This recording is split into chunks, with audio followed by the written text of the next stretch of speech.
I'm Brooke Peterman with Mercer Hughes Real Estate Group. I'm with Dedra Hughes, Sarah Maxwell, and as you know, we make up the Dedra Hughes Team.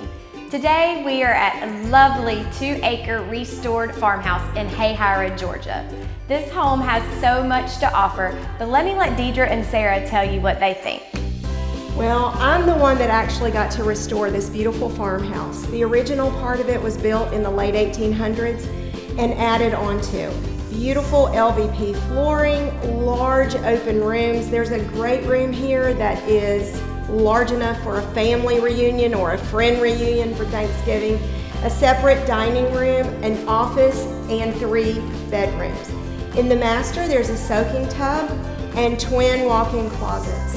When you look out on that back property over that deck, you'll understand why I wanted to move here, but once again, Jerry wouldn't allow it. So Sarah, tell us what you love about it. Well, as you all know, I live on acreage, so I love the outdoor space.